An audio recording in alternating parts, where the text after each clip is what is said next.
सभी साथियों को नमो बुद्धाय, जय भीम, जय भारत, जय संविधान, जय मूल निवासी। साथियों, मेरा नाम गोपाल साबदी, संस्थापक बहुजन प्रोडक्ट सेल्स मास्टर के इस पहले एपिसोड में आप सभी लोगों का स्वागत है।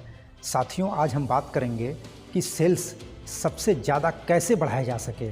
साथियों, हमारे पास सामान तो है, हमारे पास उत्पाद तो है, लेकिन इस उत्पाद को कैसे बेचा जाए, इसको मार्केट में कैसे सप्लाई किया जाए, ये मार्केटिंग का काम जब हम लोगों को आ जाएगा तब ज़्यादा से ज़्यादा हम सेल्स बढ़ा सकते हैं। लेकिन इसके लिए हम लोगों को सीखना पड़ेगा। जो बातें हमें बताई जाएगी उसको मानना पड़ेगा, उसको व्यवहार में लाना पड़ेगा और सीखने के बाद ही हम सेल्स बढ़ा सकते हैं। तो साथियों, जो लोग सीखते हैं और सीख कर उस पर अमल करते हैं और अमल करने के बाद काम करते हैं तो निरंतर उनका रिजल्ट बढ़ता जाता है। अगर आप अपना सेल बढ़ाना चाहते हैं तो आपको कुछ बातों पर विशेष ध्यान देना पड़ेगा।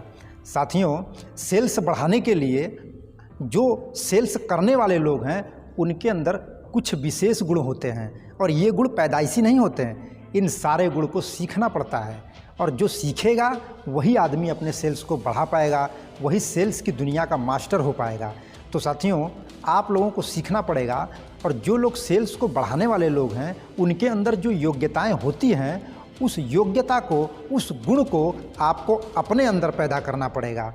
तो मैं एक नंबर से शुरुआत करता हूं कि सेल्स करने वाले लोगों में पहला जो गुण है वो क्या होना चाहिए। साथियों, जो सेल्स करने वाले लोग हैं सबसे पहले उन लोगों को अपना उद्देश्य डिसाइड करना चाहिए, क्योंकि जब तक आपका उद्देश्य नहीं रहेगा, जब तक आपका कोई मकसद नहीं रहेगा तो आप बिना ऐसे ही फालतू काम करते रहेंगे। इसलिए आपको कहाँ जाना है ज़िंदगी में ये तय होना चाहिए। अगर आपको सेल्स बढ़ाना है, अगर आपको 1 महीने में सेल्स बढ़ाना है, 2 महीने में सेल्स बढ़ाना है, 3 महीने में सेल्स बढ़ाना है, 4 महीने में सेल्स बढ़ाना है, तो कितना बढ़ाना है ये आपको तय करना पड़ेगा कि आपको 1 महीने में कितना सेल्स बढ़ाना है।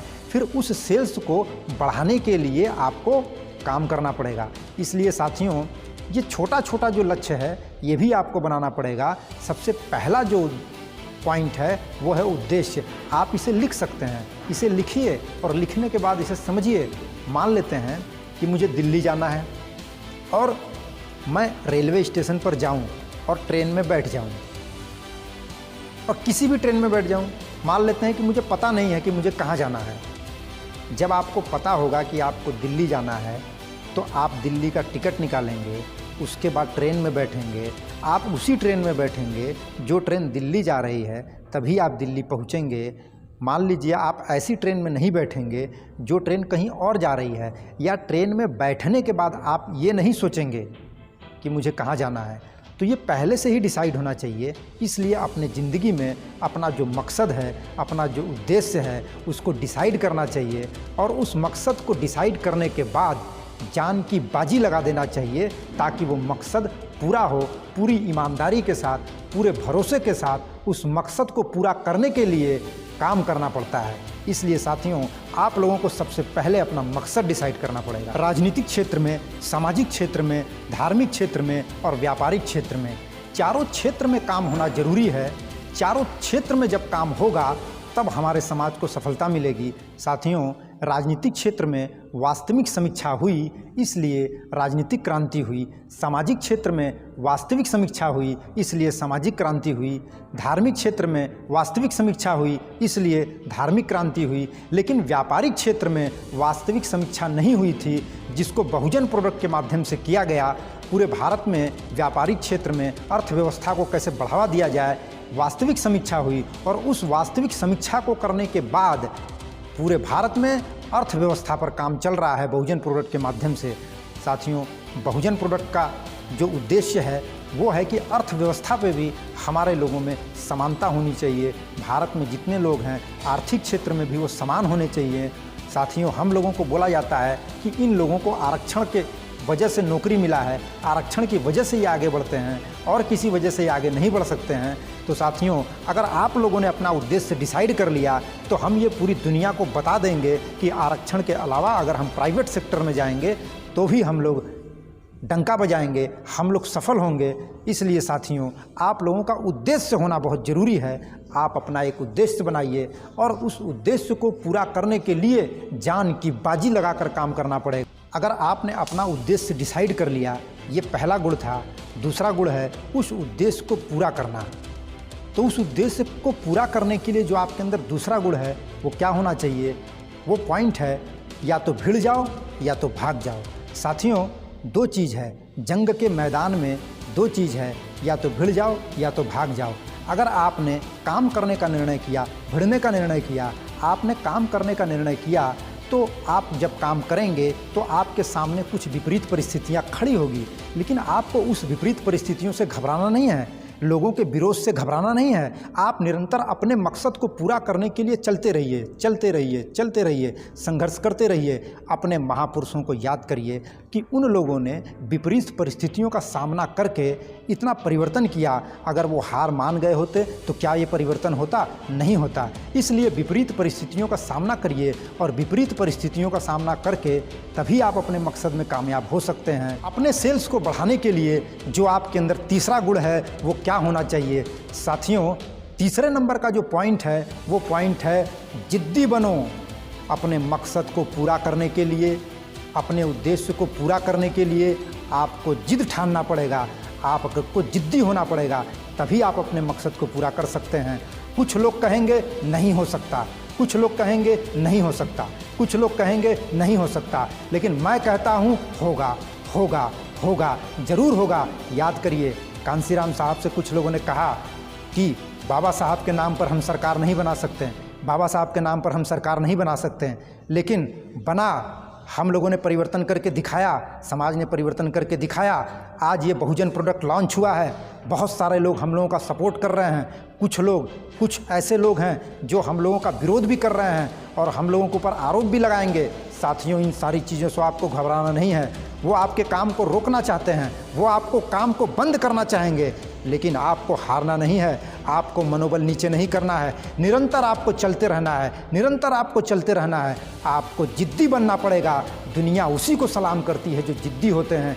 जिद्दी लोग ही अपने मकसद को पूरा करते हैं, जिद्दी लोग ही अपने उद्देश्य को पूरा करते हैं। इसलिए आपको जिद ठानना पड़ेगा, जिद ठानना पड़ेगा, जिद ठानना पड़ेगा। मैं फिर बता रहा हूँ आप लोगों को, कुछ लोग कहेंगे नहीं हो सकता, मैं कहूँगा हो सकता है। कुछ लोग कहेंगे नहीं हो सकता, मैं कहूँगा हो सकता है। कुछ लोग कहेंगे नहीं हो सकता, लेकिन मैं ये कह रहा हूँ कि हो सकता है। अब हम बात करते हैं चौथे पॉइंट के विषय में। एक बात याद रखिएगा, चौथा जो पॉइंट है वो है एवरेज का सिद्धांत। एवरेज का सिद्धांत क्या है? मार्केटिंग के क्षेत्र में हमें एक बात याद रखने की ज़रूरत है, हमें ज़्यादा निराश होने की ज़रूरत नहीं है। अगर आप 10 लोगों का दरवाज़ा खटखटाएंगे तो लगभग 8 लोग उसमें दरवाज़ा खोलेंगे। अगर उन 8 लोगों को आप अपने सामान के विषय में बताएंगे तो उसमें 4 लोग आपकी बात नहीं सुनेंगे, आपको कहेंगे जाइए मैं आपका सामान नहीं खरीदूंगा, और जो 4 बाकी लोग हैं वो आपकी बात को सुनेंगे। लेकिन उस 4 लोगों में से 2 लोग आपकी बात ध्यान से सुनेंगे और 2 लोग आपकी बात ध्यान से नहीं सुनेंगे। उसके बाद जो 2 लोग आपकी बात को ध्यान से सुनेंगे उसमें एक ही आदमी आपका सामान खरीदेगा, एक ही आदमी आपका कस्टमर बनेगा। साथियों, अगर हम चाहते हैं कि एक आदमी हमारा कस्टमर बने तो हमें 10 लोगों को टच करना पड़ेगा, तब एक आदमी हमारा कस्टमर बनेगा। लेकिन 10 लोगों को टच करने पे ऐसा हो सकता है कि 5 कस्टमर बन जाए, 6 कस्टमर बन जाए, 7 भी कस्टमर बन जाए। इसलिए यदि आपको अपने सेल्स को ज़्यादा से ज़्यादा बढ़ाना है तो टच द मोर पीपुल, ज़्यादा से ज़्यादा लोगों को टच करना पड़ेगा। आपको ज़्यादा से ज़्यादा लोगों को टच करना पड़ेगा, ज़्यादा से ज़्यादा नए से नए लोगों को आपको जोड़ना पड़ेगा। नए नए लोगों में आपको अपने व्यापार के संदर्भ में बात करना पड़ेगा। जब नए नए लोगों से आप बात करेंगे, नए नए लोगों से आप संपर्क करेंगे तो आपका जो बिक्री का जो दायरा है, सेल्स का जो दायरा है वो ज़्यादा से ज़्यादा बढ़ेगा। लेकिन एक बात याद रखिएगा, जब भी आप मार्केट में जाएंगे, पता चला कि आप लोगों को समझाने के लिए जा रहे हैं और लोगों ने आपको समझा के निगेटिव कर दिया। जैसे मैं एक उदाहरण दे रहा हूँ, मान लीजिए कि आप लोगों को समझाने के लिए गए और किसी ने आपको ही उल्टा निगेटिव किया। मैं इस बात को समझाने के लिए आपको एक कहानी सुना रहा हूँ। एक गधा था, वो गधा बीमार हो गया, तो गधे का जो मालिक था वो गधे के डॉक्टर के पास गया और डॉक्टर से बोला कि गधा मेरा बीमार हुआ है, उसके लिए दवा दे दीजिए। तो डॉक्टर ने बोला कि गधा अगर बीमार हो गया तो भाई गधे को लाओ। तो उसने बोला कि नहीं, मेरा गधा जो है वो घर पे ही है, डॉक्टर साहब आप मुझे दवाई दे दीजिए, आप मुझे बता दीजिए कि गधे को वो दवाई कैसे खिलाना है, मैं घर पे जाकर गधे को वो दवाई खिला दूंगा। तो डॉक्टर साहब ने उस व्यक्ति को, गधे के मालिक को दवाई खिलाने का तरीका बता दिया। लेकिन डॉक्टर ने ये बोला कि आपको जो गधे को दवा खिलाना है वो गधे के मुंह में पाइप डाल के खिलाना है। वो जो गधे का मालिक है अपने घर गया और गधे के मुंह में पाइप डाला और पाइप में दवा डाला। इससे पहले कि गधे का मालिक उस पाइप में फूंकता, गधे ने चीपों की आवाज़ लगा दी। वो दवा उल्टा गधे के मुंह में जाने की बजाय उल्टा उस गधे के मालिक के मुंह में चला गया। तो साथियों उल्टा हो गया। मार्केट में जब भी आप समझाने के लिए जाएंगे, तो कहीं ऐसा ना हो कि कुछ लोग आपको ही उल्टा समझा के निगेटिव कर दें। इसलिए आपका मनोबल ऊंचा होना चाहिए, आपको अपने प्रोडक्ट के विषय में जानकारी होनी चाहिए, आपको विपरीत परिस्थितियों का सामना करने आना चाहिए। इसलिए साथियों मैं आप लोगों से ये कहूँगा कि विपरीत परिस्थितियाँ खड़ी होगी, लेकिन उस परिस्थिति से आप लोगों को घबराना नहीं है। पांचवा जो पॉइंट है वो है सेल्फ मोटिवेट होइए। साथियों व्यक्ति का एक नेचर है कि जब भी वो काम करता है तो काम करते करते निराशा भी आती है। ऐसी बात नहीं है, ये ऐसा समाज है, ये ऐसी दुनिया है कि आपको काम करते करते आपके अंदर निराशा आ सकती है। तो आपको सेल्फ मोटिवेट होना पड़ेगा। यदि आप सेल्फ मोटिवेट हो गए, सेल्फ मोटिवेट का मतलब है कि आप मान लीजिए डिस्चार्ज हो गए और किसी के बिना रिचार्ज के द्वारा आप चार्ज हो जाएं, इसे बोलते हैं सेल्फ मोटिवेट। सेल्फ मोटिवेट आपको होना पड़ेगा। आप अपने आप को सेल्फ मोटिवेट करिए। अगर आपके अंदर निराशा आवे तो आपको सोचना है कि नहीं, मैं इस काम को कर सकता हूँ, तो साथियों अपने अंदर जो निराशा आ रही है उस निराशा को ना आने दें। आप उत्साही रहें, आप हमेशा सक्रिय रहें, आप हमेशा ये सोचिए कि आप इस काम को कर सकते हैं। तो इसलिए साथियों बहुत कम ऐसे लोग हैं जो सेल्फ मोटिवेट होते हैं। बहुत अधिकतर लोगों को मैंने ये देखा है कि वो निगेटिव हो जाते हैं। लेकिन आप सेल्फ मोटिवेटेड रहिए, क्योंकि जितने लोग भी इस दुनिया में परिवर्तन किए हैं वो लोग सेल्फ मोटिवेटेड थे। उन लोगों ने अपने पास निराशा को भटकने भी नहीं दिया। अगर आप लोग अपने पास निराशा को आसपास भी भटकने नहीं देंगे तो एक दिन आप अपने मकसद में ज़रूर कामयाब होंगे और इतिहास में एक दिन ये लिखा जाएगा कि बहुजन प्रोडक्ट के माध्यम से ये जो क्रांति हुई थी, ये क्रांति सफल हुई और इतिहास के पन्नों में आप लोगों का सुनहरे अक्षर में नाम दर्ज होगा। छठवां जो पॉइंट है, मनोबल ऊंचा रखिए। साथियों अगर आप ये चाहते हैं कि आप अपने मकसद में कामयाब हों तो आपका मनोबल ऊंचा होना चाहिए। नेपोलियन बोनापार्ट ने ये बोला था कि जंग के मैदान में जिस योद्धा का मनोबल ऊंचा होता है वही जंग जीतता है और जिसका मनोबल नीचा होता है वो जंग हार जाता है। साथियों दुनिया की सारी चीज़ें मनोबल पर आधारित हैं।